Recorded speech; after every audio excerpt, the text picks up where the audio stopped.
Normally parents monthly ఎంతమంది parents and students మిమ్మల్ని reach out అవుతుంటారండి? Monthly మనకి ఇప్పుడు వచ్చేసి అమీర్పేట్, దిల్సుఖ్ నగర్, జేఎన్టీయూ, ఆంధ్ర, విజయవాడ, తిరుపతి, వైజాగ్ ఇదంతా చూసుకుంటే madam monthly around 1500 to 2000 students and parents they will be reaching out. Okay, amazing. ఇప్పుడు ఇమీడియట్ ఎప్పుడున్నాయండి జాయినింగ్స్? అది ఇప్పుడు మామూలుగా ఏంటంటే మన దగ్గర ఇండియాలో చూసుకుంటే 1 ఇంటేక్ ఉండిద్ది మేడం. మనం జూన్లో జూలైలో ఎగ్జామ్స్ అయిపోయాక జాయిన్ అవ్వడానికి ఉండిద్ది. వెన్ కమింగ్ టు మాస్టర్స్ అబ్రాడ్లో చూసుకుంటే 3 ఇంటేక్స్ ఉంటాయి. 3 ఇంటేక్స్లో ఫస్ట్ వచ్చేసి ఏంటంటే మనం ఇయర్ వైజ్గా చూసుకుంటే ఫస్ట్ వచ్చేసి స్ప్రింగ్ ఇంటేక్, జనవరి ఇంటేక్ని మనం స్ప్రింగ్ ఇంటేక్ అంటాం.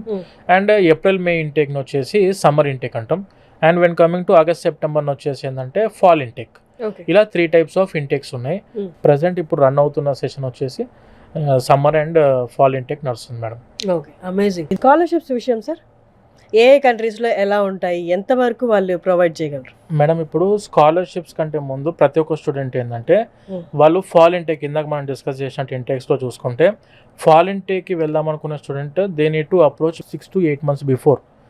సో అప్పుడు మనం అప్లికేషన్స్ పెట్టుకున్నప్పుడు ఎర్లీ అప్రోచ్ అయితే మా దగ్గరికి స్టూడెంట్ ప్రొఫైల్ కూడా పర్ఫెక్ట్గా ఎవాల్యుయేట్ చేసుకొని అతనికి ఏ యూనివర్సిటీ రిక్వైర్మెంట్స్తో అతను మ్యాచ్ అవుతున్నారు వాళ్ళ స్పెసిఫికేషన్ యూనివర్సిటీస్ చెక్ చేస్తాము. దానితో పాటు అతని ప్రొఫైల్ మ్యాచ్ అవుతున్న యూనివర్సిటీస్ని కూడా వెరిఫై చేసి వాళ్ళకి అరౌండ్ ఒక 20 to 25 యూనివర్సిటీస్ మనం షార్ట్ లిస్ట్ చేసి ఇస్తాం.